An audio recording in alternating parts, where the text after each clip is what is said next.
तो आपने कई बार ये क्यूब वाला प्रॉब्लम देखा होगा, जिसके अंदर क्यूब में रेजिस्टेंस लगे हुए होते हैं कुछ इस तरीके से कि हर एक जो एज है उस पर आर रेजिस्टेंस कनेक्ट है, और आपसे पूछा जाता है कि बताइए कि इसका इक्विवेलेंट रेजिस्टेंस क्या होगा।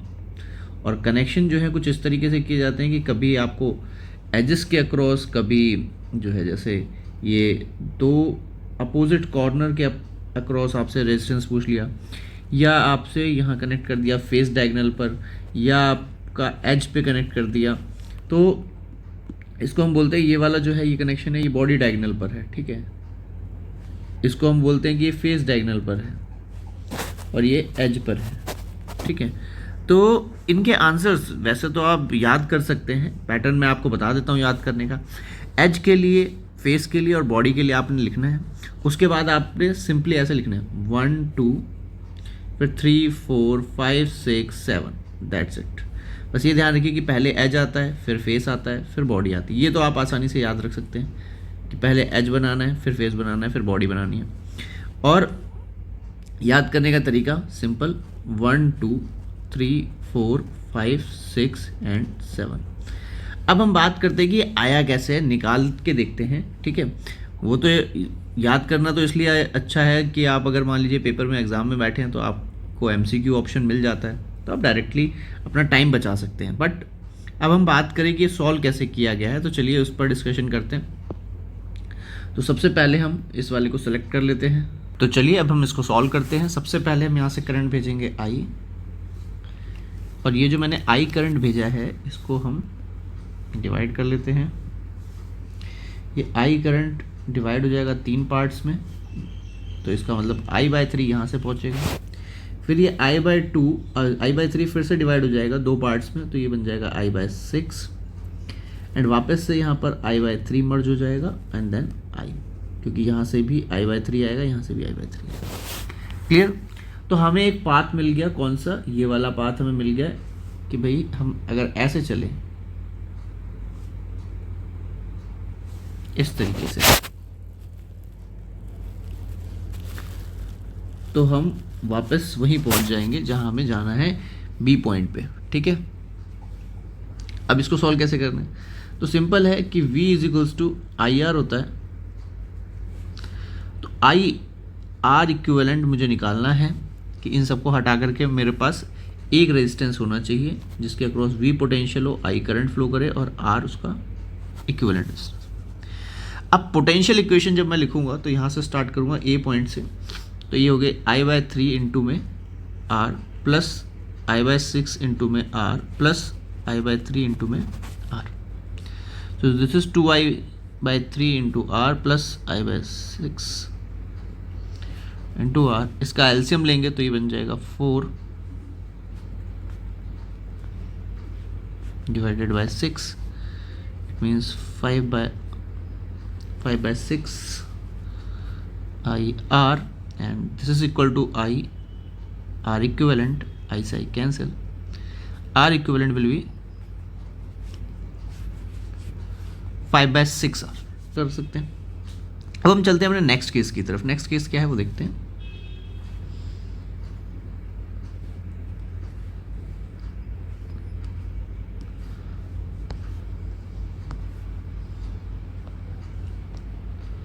चलिए अब इसको सॉल्व करके देखते हैं इसमें कैसे सॉल्व किया जाएगा। तो अगर मैं यहाँ देखूं कि रेजिस्टेंस लगा देते हैं सबसे पहले, कि ये रेजिस्टेंस लगे हुए हैं,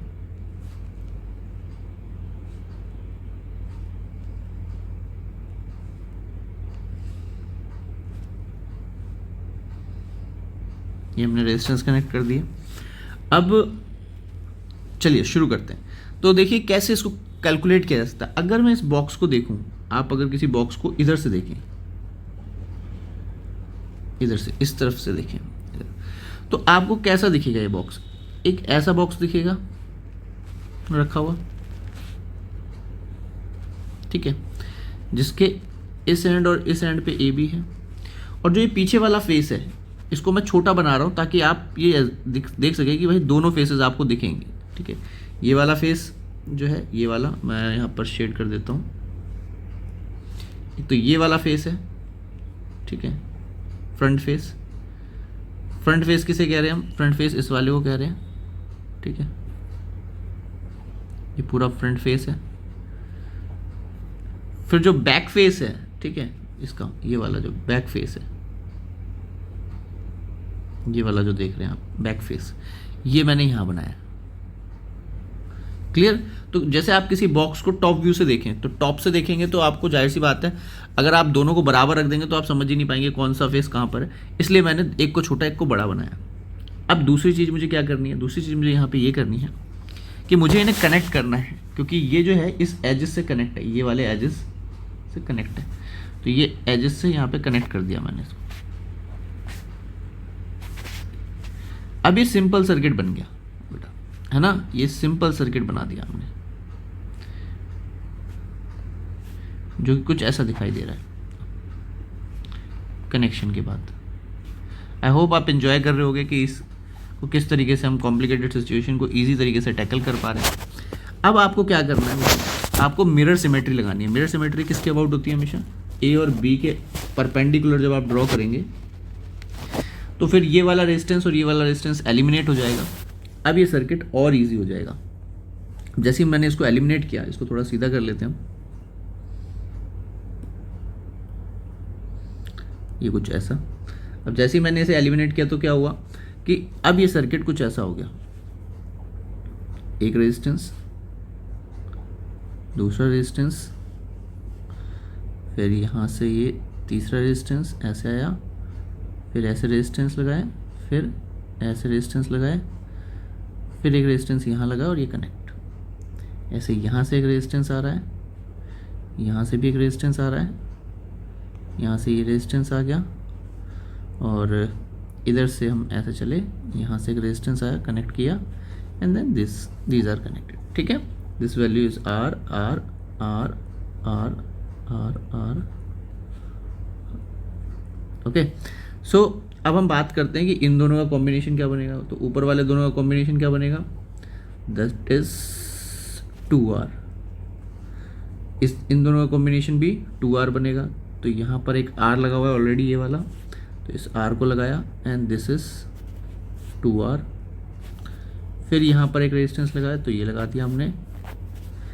एंड सिमिलरली आप जब नीचे से देखेंगे ये वाला, अच्छा ये वाला 2R रह गया, तो 2R ये फिर से R ही रह जाएगा। ठीक है, तो ये भी R रह जाएगा यहाँ पे। ठीक, ये ऊपर का 2R बना था, नीचे का भी 2R बना था, ये दोनों आपस में पैरेलल थे तो हमने R लिख दिया उसको, और ये वाले R हमने कनेक्ट कर दिए। इसके बाद नीचे से ये 2R। अब ये और सिंपल हो गया। तो इसका मतलब मेरे पास 3 है, एक 2R है, एक और 2R है और एक 3R है। इसको सॉल्व करते हैं।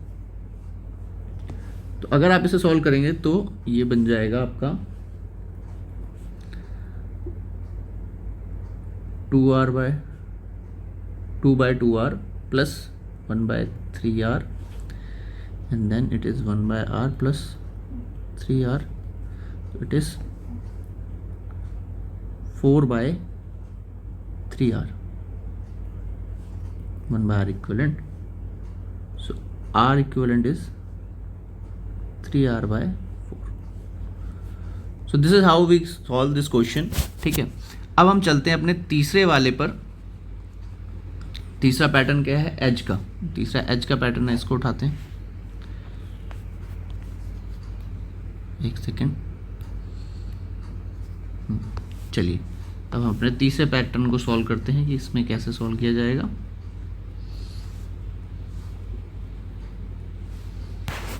तो देखिए,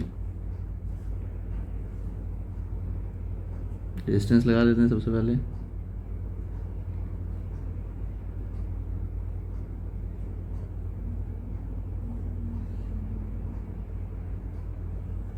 ठीक है, ये हमने अपने रेजिस्टेंस लगा दिए। अब इसको कैसे सॉल्व कर सकते हैं? तो अगर इसको मैं देखूं तो ये जो बॉक्स है, आप ऐसे एज्यूम करिए, देखिए मेरे साथ ट्राई करिए, कोशिश करिए आप एज्यूम करने की चीज़ों को, कि ये बॉक्स आप इधर से और इधर से पिचकाने की कोशिश कर रहे हैं, मतलब कुछ ऐसा करते हैं,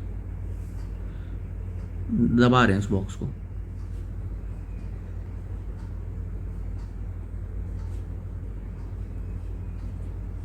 ऐसे आप दबाने की कोशिश कर रहे हैं, आपने थोड़ा सा और दबा दिया इसको,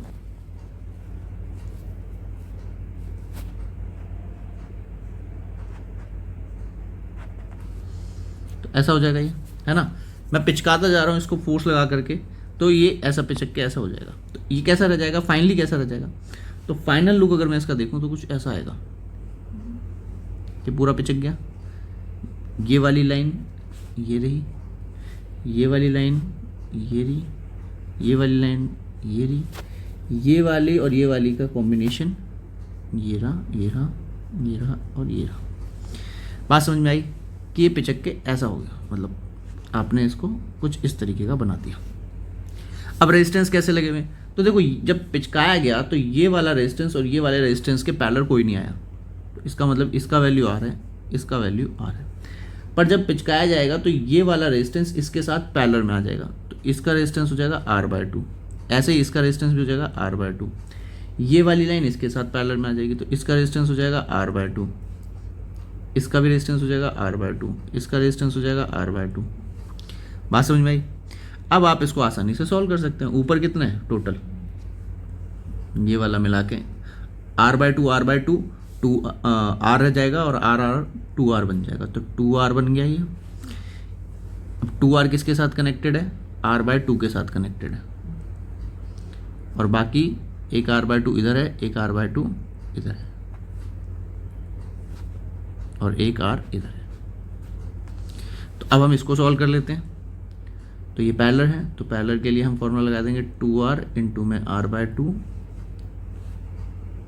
2R प्लस R/2, तो कितना हो गया, ये R² हो गया और ये 4 5,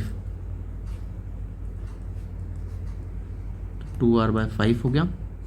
नाउ 2R/5 और आपका 2R/5 प्लस R/2 R बन जाएगा, this value will be 7R/5।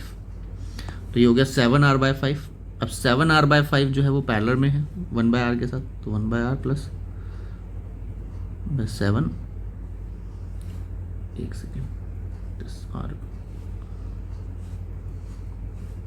so this will 7R and this is 7 plus 5, 1/R equivalent, so it is 7R/12।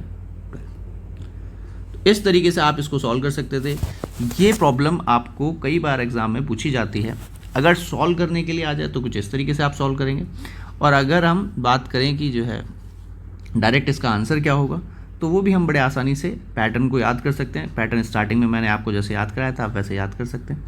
चलिए, तो आज के लिए इतना बहुत है, मिलते हैं आपसे नेक्स्ट वीडियो में।